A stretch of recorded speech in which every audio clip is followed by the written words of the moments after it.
and we'll go from there. Oh, and by the way, I am going to record this, so if anybody has any issues, please speak now, or just stay silent. We'd be good. Okay, great. Yes. My plan today, and I have to admit, I had actually thought that this was, I made these slides as if it was for the transportation supercluster. I'm actually very excited to see that this is the data, talking about the city platform stuff. And so what I'm going to do, for those of you who are able to follow along with the slides, you're going to notice it's very transportation focused. We can blast kind of through this, but I think that a lot of our projects that are working on through our platform have commonalities with the approach for how we are treating data and essentially building an open source cross-regional cloud system that leverages standards for API data frameworks, the way that we're looking at managing APIs, working with municipalities. A big centerpiece of what we do is wanting to ensure that government remains not only just the owners of their data on paper, but also really functionally able to access their data without having to go through various other more expensive or limiting kind of vendor processes. Yet our system is also meant to be interoperable with other cloud providers or any other type of technology that it can plug into. So keep that in mind as some baseline principles as we go through this, and then I'll kind of tie it all back in. So Civic Software Foundation, if you're not familiar, I'm Kat, I'm the executive director, grew out of a nonprofit in Portland. We have a program called Hack Oregon, and this is where we bring, we get many applications, like into the thousands of professionals that are data scientists, software engineers, designers, product managers, really across the spectrum, apply to volunteer to give 10 hours a week on a project that has a theme. So a theme could be like transportation or housing. We'll work with data on that theme to build a project. And then it's about a 6-month sprint. Everyone puts in 10 hours a week. A lot of this is done in person. And projects are all open source.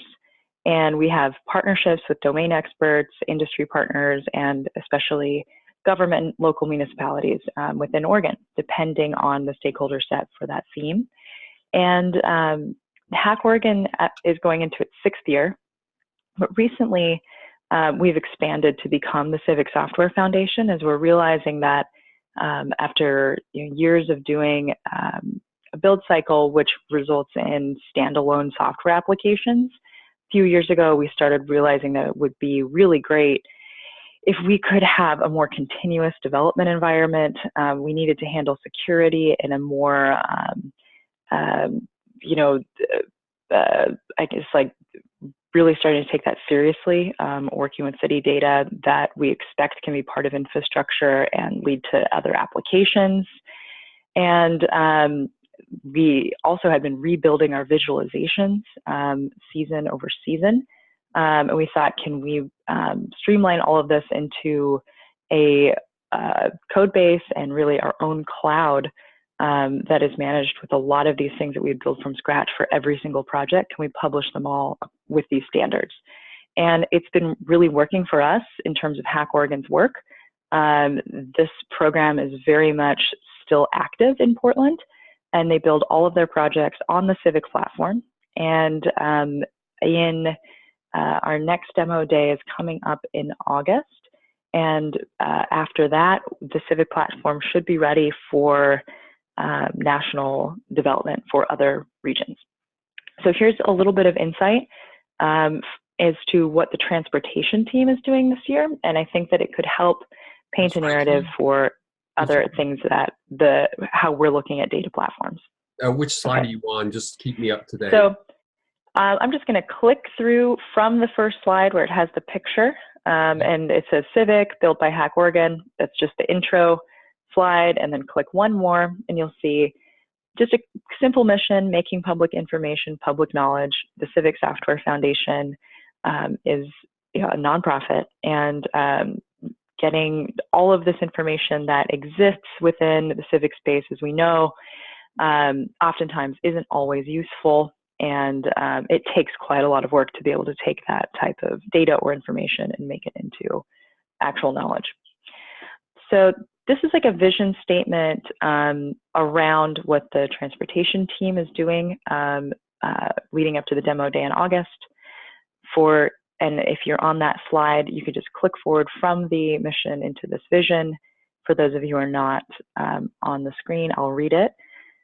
For cities who are making decisions today about the future of mobility, a running history of granular transportation data supporting analytics and applications is essential in allowing us to learn from the past. As an alternative to the current practice of localized, fractured, or inadequate data storage, municipalities can adopt a cloud-based open standards approach to make the most out of the data they are already collecting and begin to share insights across regions. Okay, so that's a little bit of a mouthful, but we're going to be talking about a data set that some of you might be familiar with, and it might be new to others. Before we get into that, just key attributes of this data that you can look for as we begin to get into this. As cities, or particularly in transportation, we're collecting a lot of data, and a lot of the systems that store that data have not always been able to do the most with it. And so there are a lot of open questions across a lot of different examples about where that's happening. But in particular, transportation data in this data set gets so large that in order to get a running history, you really have to solve a storage problem and a data access issue. And if you're still running this data collection process on servers, it'll fill up your server pretty fast. And so where we learned about this congestion data set, TriMet has a really wonderful feed that I think most transit agencies also have something very similar. It's more fine-grained than the GTFS feed, which is what runs the bus location data that you would be familiar with as an API standard for Google. But just the amount of space that it takes up on the server is quite a lot. And we could have had maybe 10 to 15 years of this as a history. The GTFS feed is not built to have a history. So some of these data sets, this is an example of one where we think of the platform, well, let's solve this with a cloud platform, but let's also not, let's be thinking about how we architect this for efficiency, because there's a lot of reasons why we want to keep the cost low, and also thinking about all the different kinds of ways that people may use this data that could be for government, planning, applications, or even commercial. Okay, so into this next slide, it says Portland goes first. Here's the goals for the transportation team in HAC Oregon 2019. Design and build a modern data solution for securely storing and sharing a running history of granular high-resolution transit data in the Portland metro area. Collaborate with cross-regional network to inform a useful model for an open standard. So actively, a big part of our culture. Go ahead. I thought I heard somebody say something. I can pause at any time if anyone wants to chime in. I think we've got a small enough group. Oh, sorry. So I'm sorry. I thought you were trying to say something. No, I think that was okay. I'll just keep going. So we want to collaborate as we are in active development. A big part of the culture with Civic is that you can be a part of our build cycle and our process. So in order to demonstrate how we might be designing and building the solution here in Portland, this is a problem that exists across many transit agencies with medium to large cities. So it would be helpful if there are others on this call or others that you know of that are really interested to see an outcome in this particular space. They can be in touch with the team, and I'll have some ways for you to engage afterward. So by the time that we get to August, we are going to publish the API framework with open source tools and packages that can enable repeatability across these transit regions, so that if Portland serves as an example for this model, others could opt into using the standard. And if they wanted to also opt into using the Civic Platform, which is essentially free and open source, our funding model is built off of membership, which helps assist with other things around management and development, design, things like that. But Civic is open source. You could potentially, by the time we get to delivering this project, do like a pip install Civic API transportation package. So these are repeatable, but also we're doing a lot of the heavy lifting with the initial design build process. There will be adaptations for every different agency that wants to use this data, or every different agency that, what their pipeline looks like. But the end output, I think that this is a good example of something that could be highly standardized and do a lot of create a lot of new opportunity if we did this. So the last thing, just demonstrate impact by working with local municipalities to inform evidence-based policy decisions. A lot of the decisions that cities are making today, especially around transportation infrastructure and mobility, will impact generations. And I think we all on this phone are very familiar with this type of unique time that we're in. But just to kind of drive it home in terms of like, what can we do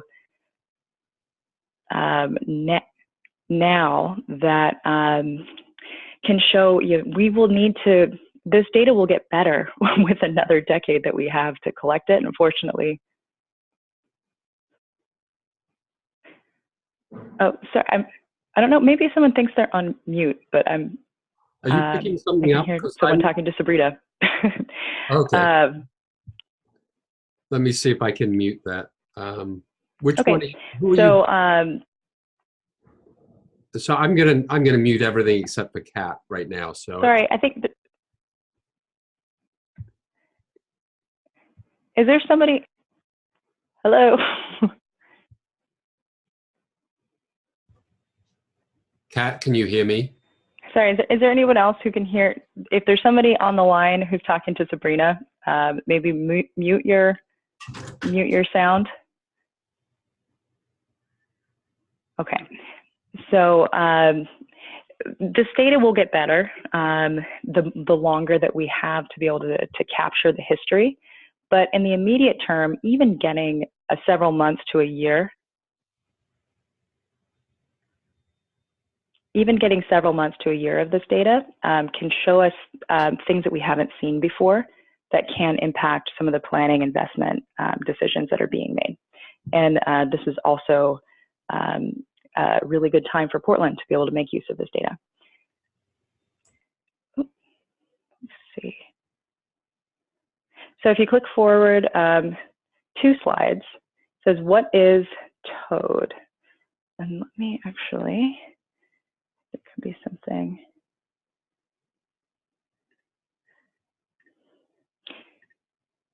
Okay, what is TOAD? The Transit Operations Analytics Data, or TOAD data set, capturing the most granular representation of what's happening in a transit system. This includes real-time spatial and temporal information for a vehicle every 5 seconds. And this is a bus, includes both buses and light rail. What happened each time the vehicle stopped? Why did it stop? Was it running on time? If not, how late was it? How many people were on it? And how many people got on or off at each stop? And for those of you who are familiar with transportation data, you may have heard this type of data referred to as the congestion data set.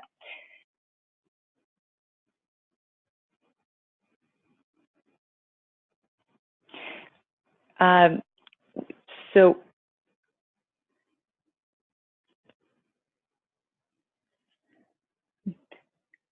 hello, hey, Wilf, can you hear me, Wilf?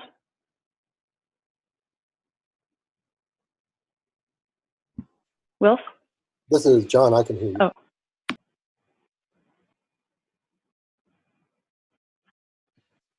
So I think your audio is fine, Kat. Hey, Wilf, if you can hear me, will you let me know? I just want to make sure I'm connected with the group here because sounds like I'm listening into a conversation. I think you're not hearing me, right, Kat? Can you hear me at all? Wilf? We can hear you, Wilf. Thank you. We can hear Kat. We're not hearing the other conversation, though. Yeah, I'm not hearing the other conversation, and I don't think Kat's hearing me. John, you can hear. Can you tell Kat? Can anyone from this conference call hear me? Yes. Yes, but you may not be able to hear us.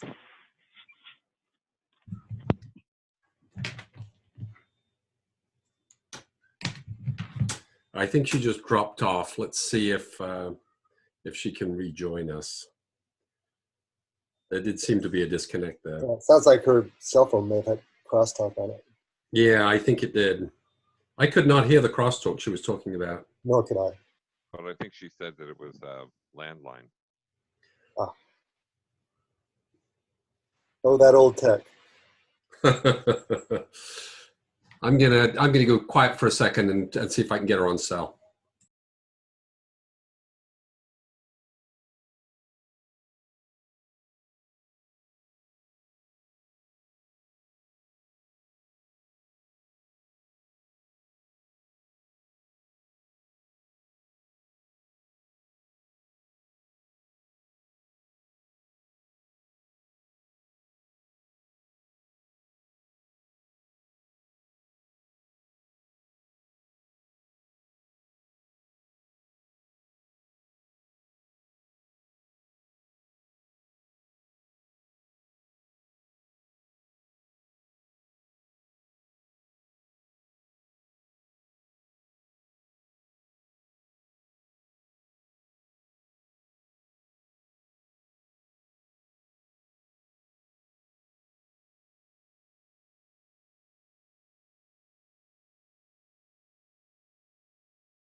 Yeah, she's dialing back in.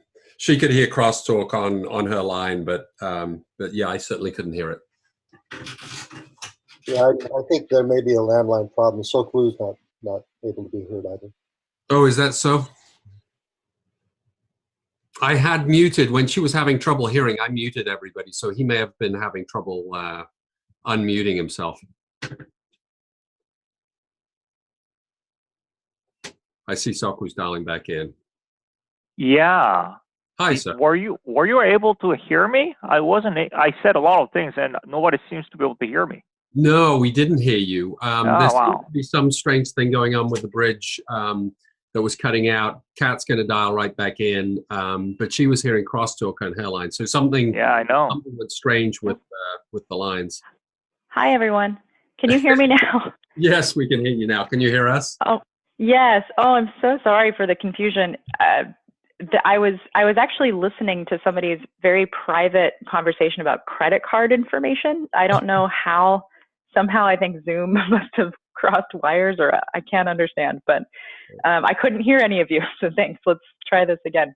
That's great. We got to the Toad slide. We were following you right up until the end. So okay. Maybe I take a pause here if anyone had wanted clarity or had questions just to this point, if there was something I had missed earlier from feedback. Okay. I think we're All good. Right. Yeah. All right. So then let's just move forward to talk about Toad versus GTFS. That's the next slide. How is Toad different from GTFS? GTFS is a data feed that provides real-time information, static, schedule, fare, geographic information, real-time in terms of arrival predictions, vehicle positions, service advisories. We're calling this Toad, also known as congestion set. is a running history generated by aggregating real-time information. Toad, which includes more detailed information than GTFS, what happened each time the bus stopped, how many people got on and off, service stop disturbance, was a wheelchair ramp deployed, which doors opened for how long. It's a ton of information. And for example, TriMet in Portland is having challenges just with the amount of space that it takes up. And so in terms of the servers, the general practice had been to delete this data every 90 days. They do take an aggregation from it, which is where we get our ridership information in terms of on-offs and some of these other details, but quite a lot is lost if you were looking at doing more comprehensive analysis to try to do planning, or you can think of a lot of other reasons why it would be helpful to have this type of data. Okay, so this potential for toads, as an open standard, GTFS powers, many applications. I just had moved to this next slide there. Real-time trip planning. As an open standard, toads could power many other applications, including exploration of how transit patterns evolve with development and growth, automated analysis of transit changes over time, understanding of ridership statistics, targeting of potential bottlenecks and opportunities for improvement. Let's move to the next slide. Just talking about toads in the Civic Platform. So what would these toads need to thrive? A collaborative open standard, repeatability of the toad implementation, hosting and management, and because we advocate that government or agency remains the custodian of this data, we need those champions to want to create that infrastructure and maintain it. So the benefits of Civic is that we are, or using Civic as a platform or working with the nonprofit, is that we are a nonprofit, open source cloud platform.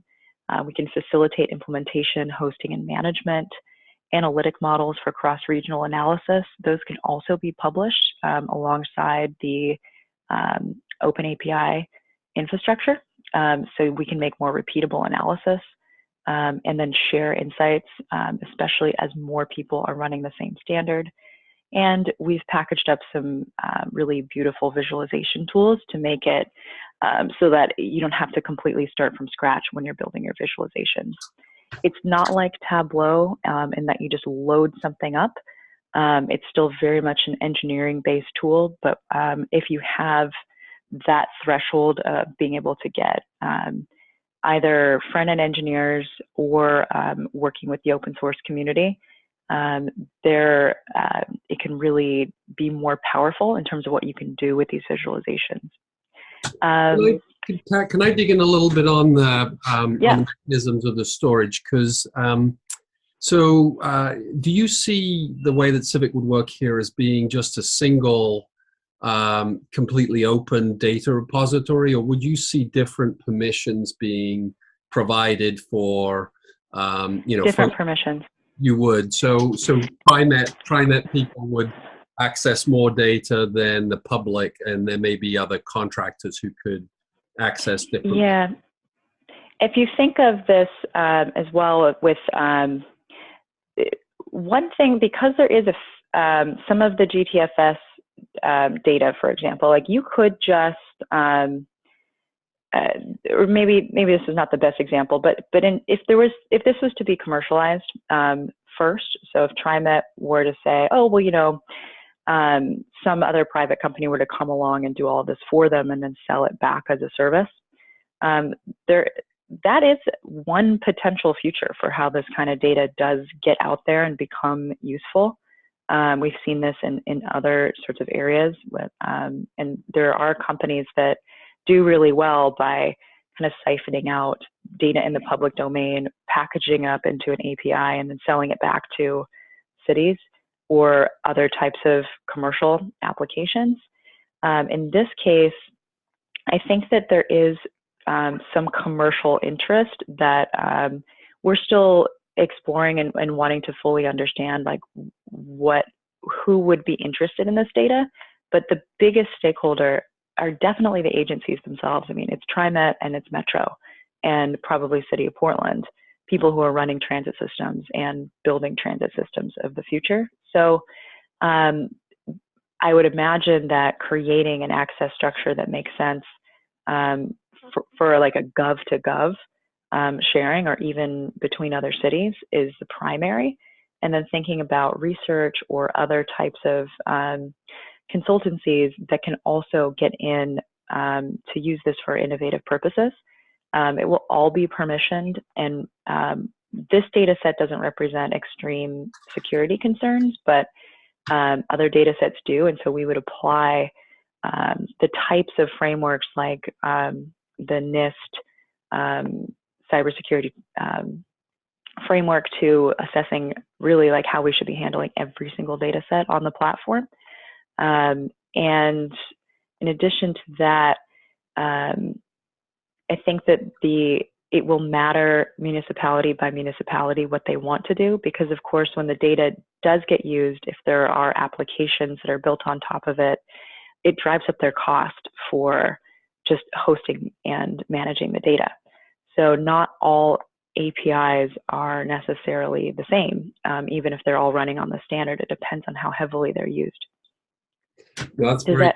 Yeah, that answers the question. Thanks. That's very, very helpful.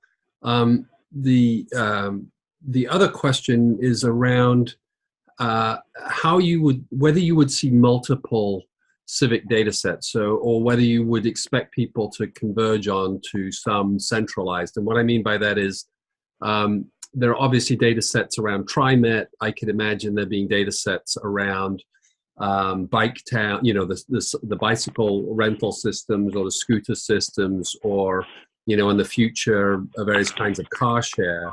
Would you see the city trying to maintain a single database, or do you envision having multiple civic instances and the ability to look across those instances? Have you thought about that at all?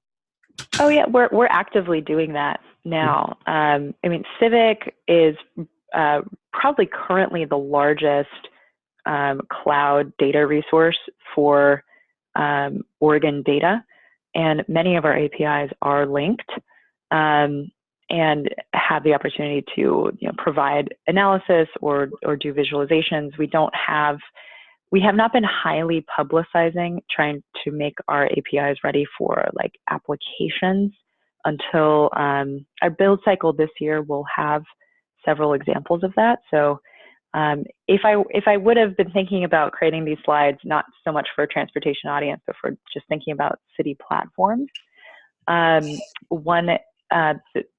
almost this idea of creating a data pipeline, building a API that is rate limited, permissioned, but also meant to be in the custodianship of government, that is wanting to make this data as open as possible to the public, but also be very efficient in the way that they are hosting and maintaining this as a resource.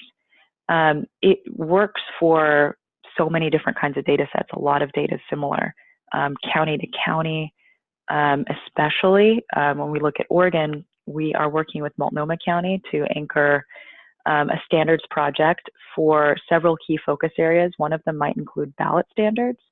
And so that is something that, at least within the state of Oregon, working to standardize data that every county works with, but is just slightly off or is not even digitized to the same standards in many places. This can be something that really helps for the efficiency running elections.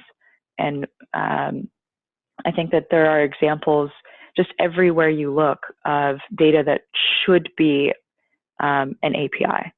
And then how do you think about how if you're government with limited technology staff, for example, how to construct an API, how to deploy that, what it should look like, even if we were successful, or even if, even if cities were successful developing all of those different APIs, and then we all had different ones and we'd be running on different standards. But I even think that would be an improvement, right? To have this data be machine readable at all. But because we're not even at that place in many cases, If you can go first with a type of standard that can be broadly accessible, build in things to make creating that API with your own data easier, and then also have recommendations for how you might want to manage that data, whether that's internally between government agencies or to the public. That is something we address all the time with every data set, and it goes well beyond transportation. And they could be really large data sets, or they could be small. No, that's helpful. Yeah, there's a bunch of other sort of questions. I guess one other would be, do you track transactions? Do you know who has accessed various pieces of data? Do you try to keep track of we do, yeah. You do, good. Cool. No, that's very, very helpful. And it fits very well with the framework that we're looking at here. So that's excellent. Thank you. Sure. Are there other questions from the group? Just to clarify, y'all are not affiliated with the Civic blockchain as well, right? Y'all are completely different? Completely different. Oh, okay, that's cool. That's good. Yeah, this is a very similar construct to something that I've been working on from the IOTA Foundation with the City of Boston as well. So it was interesting. City of Boston? Mm-hmm. Oh, that's interesting. So I'm in Boston tomorrow. If you want to grab coffee. We're working with, so I can mention another example where the Civic Platform is useful not just to municipalities, but we have a partnership. We're working with Harvard, and they have a massive data set on neighborhood change that's nationwide. I'm going out there tomorrow and through early next week to work with them on how just enormous this data set is that they have. It's based on the census, but they've done an amazing job of cleaning up essentially data that can show change in neighborhoods. Mm-hmm. And there are a lot of fields for those of you familiar working with census data. It can be enormously cumbersome. Their research team has just put effort into making this as a resource that is incredible. They hired some consultants to do one map as a prototype to make this visual and accessible on the web just for the Boston area. But it's actually so big that it breaks Mapbox and a lot of other standard tools. So because we've had this focus on really like big data management and creating API frameworks with like the visual interface visualization plugins, it's actually a really great fit for us to be able to comprehensively publish and make this data accessible from an academic perspective, right? So in this case, Harvard will be the ones who choose how they want to make this data open. And I think that what we see a lot is not just that. I think a lot of people would just have an open API, except that it can be expensive depending on how much it's used, and someone needs to pay the hosting bill. Yeah, exactly. So that's one thing to think about. But if you want to make that available as a resource and you build it into the budget, then you also can sort of, I guess, change your policy as you go. Because sometimes we have open APIs that we've used in the past, and they're not always too expensive, but they're really, really useful to like a very expert subset of people, perhaps, but not like no one's building commercial applications, or we're not building actual, real-time transit data apps on top of them either. Yeah, no, that's really interesting. And just to clarify, I was saying Austin, as in Texas. Oh, Austin. Oh, geez. Well, I got excited for a minute that maybe. That would have been great. I would have loved to have had a coffee. But yeah, this is extremely similar to the proposal we had with Austin for an automated vehicle open data system that we just finalized last week. So we're using open APIs and gathering a lot of the same data you talked about with handy accessible vehicle information and entries and exits and all that kind of stuff, and then integrating into vehicle sensors and systems to validate the data from source and a whole bunch of other stuff. But I'm sure team would love to be in touch with you. Yeah, there's the last slide is just general email address for Civic Software Foundation, but if you send a note that you were on this call, I will be able to get that to the right person that's working on the transportation data set. Oh, okay. Yeah, that works. I was just going to ask for your email and write it down, but I can do it that way too. And Kat, I lived in Boston for 20 years until 5 years ago. So I will support you. Is that Sakwu? Hi. Yeah, go Sock, you know? Yay. I just want to support Kat, that's all. Oh, and thank you. Austin is also a great city. I mean, we did a huge event 2 years ago. So also I love Austin too. Anything that ends with 10, I like it. Yeah, I mean, just to kind of maybe in conclusion, as maybe Wilf gets a chance to talk about some of the concrete next steps for the working group here. We started out as a nonprofit in Oregon, just trying to say, wow, there's so much data in the public space, and like we could do so much with this. Like, why doesn't this exist already? Like, could we solve this problem using this data? And we had a lot of fun doing these analytic challenges and turning them into visualizations. And the whole evolution of Civic Platform is really an artifact of trying to build many, many different types of projects using public data, and having to do some things over and over and over again. And then also realizing that if you put work into building an API one time, that should benefit other people in places, because it's better if you can connect those data sets, but also that there's a need for continuous development to be able to also manage those APIs, because they're a really important resource once you have them. And all of this has led to us building a platform that fits the needs of the type of rapid development that we do in Portland. And as it turns out, it's really also broadly useful for other places, and it's highly customizable.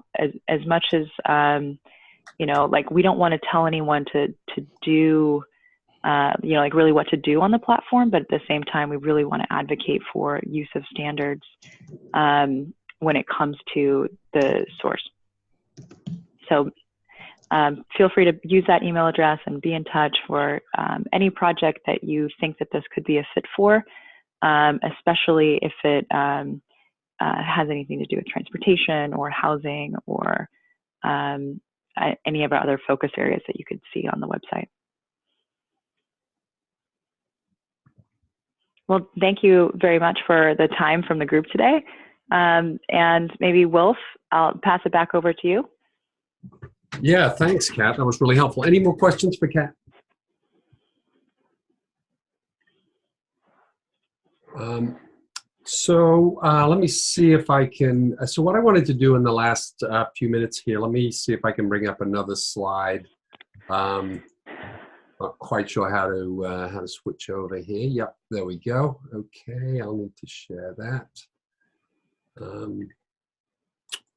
So what I wanted to do was to talk a bit about the intention here is that we will create a group of us that collaborate together to solve the standard problem or the interoperability problem that Kat is talking about here. I know there are many people here who have substantial pieces of code that could work towards this. One of the questions I've been asked by object management group as we've sort of started to look at how we might organize this is, what kinds of working group would we want to set up amongst ourselves, because we can't do all of this obviously in one group. And what we're doing here really is sharing information rather than working towards identifying commonality. So hopefully you guys can see that. This is very, very rough as sort of how we would approach a set of working groups. And I wanted to bring this up, and I wanted a bit of a discussion here, and hopefully we're not too large to have a discussion, but the things we've talked about so far, and I think at least 4 of these we've discussed in some depth. I think, Kat, you primarily focused at the data store here, but it sounds like you have components in other areas as well. The 5 that I could come up with that's sort of a high level. The first one is identity, and clearly a lot of the blockchain discussions we've had would allow us to develop, a self-sovereign identity, a very high-level identity. But I think there are many different kinds of identity. We certainly don't want to be doing blockchain identity for a transaction with a transit authority, right? And I think there's a perfectly good way to sort of structure that in the same way as we do in real life, where you have passports, you have credit cards, you have driver's licenses. So you can have different ways. Let's see if I can mute that. There's a bit of noise there.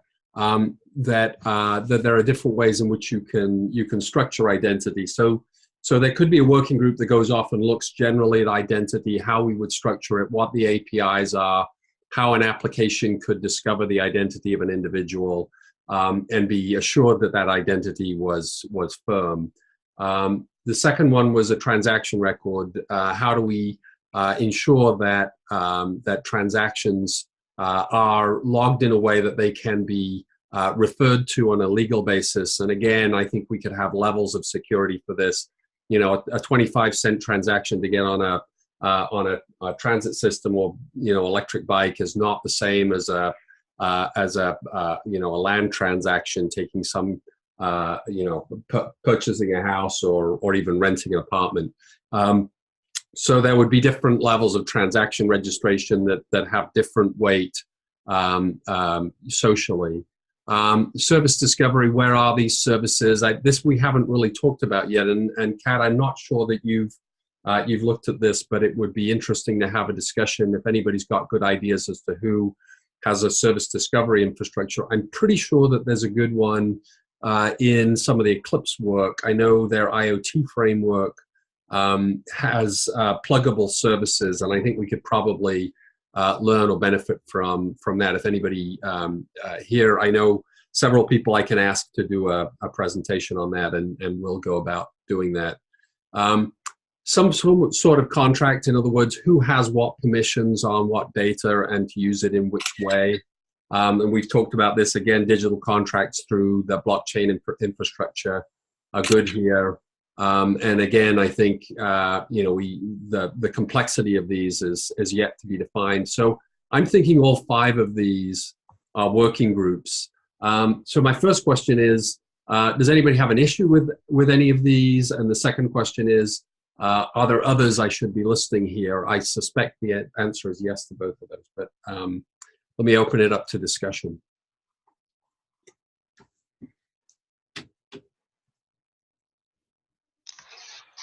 Hi, Wilf. I think I'll let him chime in if he wants. John was just mentioning in chat, and I won't be any surprise that I agree that maybe privacy and security could be item on the same level as these 5 points, unless you think it's somehow, I guess it is in a way cross-cutting, unless you think it somehow doesn't fit in with this group. It seems to fit to me. Oh, he's just editing the slide right as we talk. That's great. Yeah, so I wanted to track it. I had been thinking that it would be somewhere between, somewhere built into the others, but I think you're right. I think the challenge, of course, is that what you don't want to do is to have somebody who's interested in something have to be in 3 or 4 different meetings in order to cover the base. Yeah, but I think, well, I'd like just to add, and thanks for at least pointing out the chat, that it's really not security, it's really privacy and ownership and stewardship of the data, and not a security issue particularly. But the information that's stored in here is cross-cutting. Identity is known across possibly all 5 of the ones you have above. And the policies that address these are significantly important. So, I like that, John. I think that there's I think that ownership and security are actually different, right? So we do want security we do want ownership of the data. We want to, I think Jeff has talked a bit about that and talked about some of the stuff that's going on at the state and federal level to establish that. And of course, in Europe, the GDPR is starting to do that. But security, if we're going to use this, and Kat mentioned this, right? We could be controlling things from this data, right? There could be. And so the, making sure, for example, if a street light or a traffic light is connected to this data and is being is being controlled by inputs. We need to make sure that those inputs don't create a security problem that messes with the light. So I think those two, I think privacy and security and ownership are important. So I'll put them here. I think let's build out what we think is important, and then later maybe we need to have a discussion about could do some of these go together into a working group? Are they cross? But let's get them all down for a start. Others we should add here.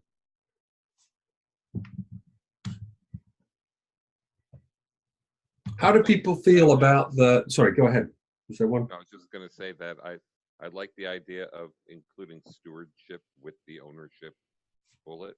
I think that stewardship is a bit different there, and I'd like to see how those things sort of play out together. Yeah, I think that's a good one, Richard. I mean, you've done a lot of interesting work here, right? With the ways in which how people are able to manage and look after. And I think there's a piece of this that Kat touched on too, right? Which is you've got to have enough of a business model behind the keeping of the data that you can at least pay the bills for keeping the data, which is also part of stewardship. Yeah, I agree with that.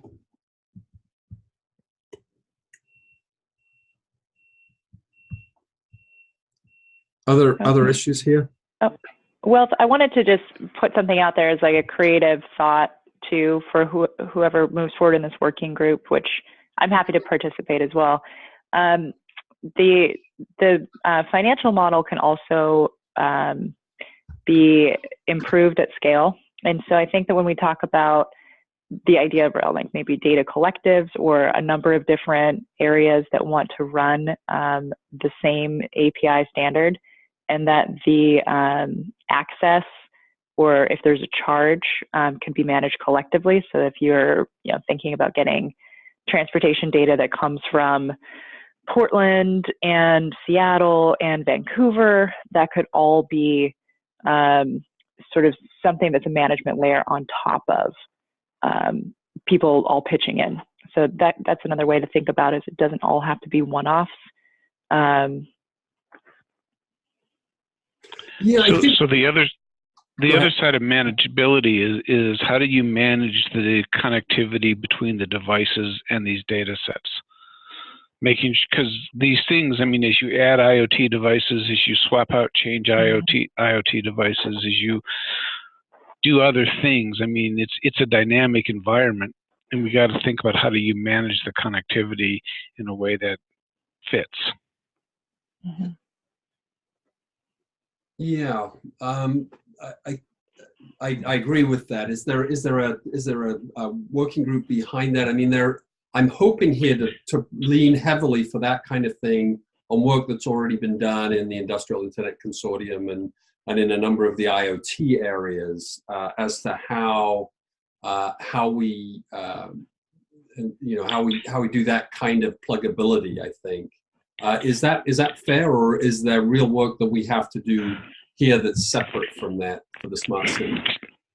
So I think there is real work that has to be done because it's not strictly connectivity in that the devices are maybe owned by different people. There's not. If you assume there's a strong central IT department that can sort of manage and do the connectivity, that's one thing. But as the system becomes fragmented and different owners participating and wanting to do different things, how do you get the privacy security from the device owners flowing through the system? Yes, and I think that was this idea of trying to say there are a set of services that can be discovered and utilized, and they are not part of an integrated whole. I agree with you completely. Go ahead.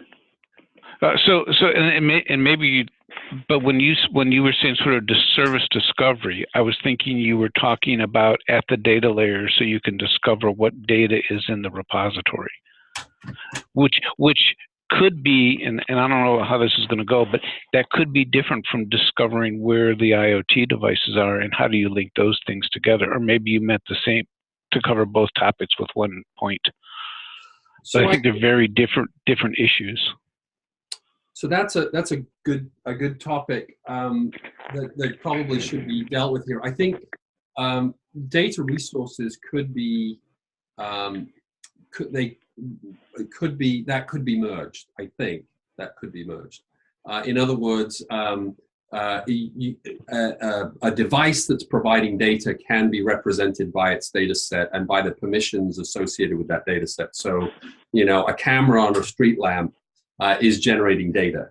And if we have certain permissions and mechanisms by which one can get at that data, that is the same as having permissions to get at the device. Of course, once you want to control it, I don't think that's true. Okay, give me an example. So if you do that, that means all the data has to flow into the repository. And what I'm seeing when I talk to cities, municipalities, counties, is that they don't want that decision all to go there, where they want to have control of the device independent from the control of the data. And to sort of say everything goes and is mirrored virtually is not something that I find people are like enamored with. So how would you categorize that as a working group? I think I'm with you. I put device control down for now, but is there a way you would characterize that? So, and I don't know that it is a separate working group, just to be clear, or whether it's two topics, and we have to think of that as one working group with two different forks. So that's an interesting question about how do you structure the conversation is interesting in itself. Yeah, let's get the topics down first, and then remerge, because what I want to make sure is we don't leave anything out, right? So I think what you're saying is that the control of a device is separate from its data, and I think there is a complex interaction there, but I can recognize why that'd be important. Exactly. I think you said it perfectly, that there is an interaction, and I think that's something that has to be considered by our action cluster. Right. Gotcha. I don't know how many people can or can't see this, but I'll relist them and then tell me if there's more. So right now, what we've got is key topics. And by the way, Soku, I don't know if you if this is ringing to some of the stuff you've talked about in the way of zones of concern and principal points of interoperability. But I think where we want to get to is to align at some point with the way you framed the IIS City framework. So let me go through these: identity, transaction record, service discovery, contract, data store, privacy and security, ownership and stewardship, and device control are the ones that I have down now. And Wilf, this is Salku. I think at some point you have to consolidate these topics into less than probably a 5 or something. I mean, but one thing that I see missing here is something related to business distribution or marketing strategy. So depends on how you want to call it. At the end of the day, when working groups produce either a framework or some kind of consensus-based outcome, it has to be adopted by whoever. And then what does it exactly mean? What is the model of the adoption? What is how you're going to go to the market if it needs to go to the market? So it depends on how you want to call it: business, marketing, market is approach, or something on that side. You okay with adoption model? I like that. I think that is a key piece of what we're doing. Is so it's not just the model, right? I mean, this group as a working group, we can always produce a document, but document produced by us, if nobody uses it, that's sort of like why do we do this, right? So okay. So your point, go ahead. So your point, Soko, was what comes out of the working group, we have to sort of advertise and get people to adopt that. Well, it's more it's more than advertising. I mean, putting it and getting the word out is one thing, but we have to build the partnerships. We have to bring in partners who are willing to adopt them even before it comes out. So it almost has to be some kind of like alliance of these partners with the same concept and are willing to adopt whatever that comes out of it. So I think the intention here, and you know, please interject if you disagree with this. I think the intention here is that these working groups have people in them who already have code that will function in these areas, and that what we're trying to do is to get the best practices, produce two things: an implementation and an API. Right, so the implementation is a proof of concept, and the API is the mechanism that we're advocating people use. So we're not trying to define how identity works. We're not trying to, but what we are trying to do is to say, if you choose to put an identity mechanism in place, here is an example of a functioning identity system that we could use, and here is an API. So if you're going to improve that, if you're going to give benefits in that API area, work to this API. Now, that will be an ongoing, it's not a static thing, right? That will be ongoing. If we form this group correctly, then those APIs can advance over time. As new functionality comes in, we can collectively as a group redefine those. But the idea would be that at all times, in any of the main areas of concern, there is a definable API that we are recommending cities use, and an implementable version of the code that is a sort of baseline that can be deployed. All of us as individuals can provide value-added commercial versions of these that may be better for a city, but that there is a framework that is open and sustained. So that was where I was trying to go to, Sokru. And maybe I didn't say that quite clearly enough, and maybe we need to have a discussion about the validity of that approach. But that was kind of where we were trying to go with, you know, with OMG and Eclipse, because they have the ability to help make sure that that at least the frameworks are out there.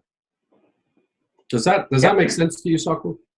Yeah, I'm fine with either any approach. It's just that somewhere in this working group, that discussion needs to happen. What is the Eclipse, for example, when they adopt it, what does it exactly mean? How this working group can help them to adopt it, and also maybe if there are other groups that may be interested in adopting it, then how are we going to help them to adopt that? So, and that's where I was getting at. That's really good. I've used up everybody's time. I much appreciate it. This is a really good start to this discussion, and I would appreciate any thoughts you have in this area. I'll try and capture this in a slide or two and put it on the wiki too. But any thoughts you have between now and the next meeting. Next week we have John Fink. Actually, not next week, the week after, we have John Fink down. I'll send out a reminder for that. He's going to talk about the Digital City Testbed Center, which is a Northwest region testbed center that's been set up between multiple universities in the Northwest. But this is a great start. Thank you very much, everyone, and until next time. All right. Thank you. Thank you. Thanks, everyone. Bye, Thanks, everyone. Cheers.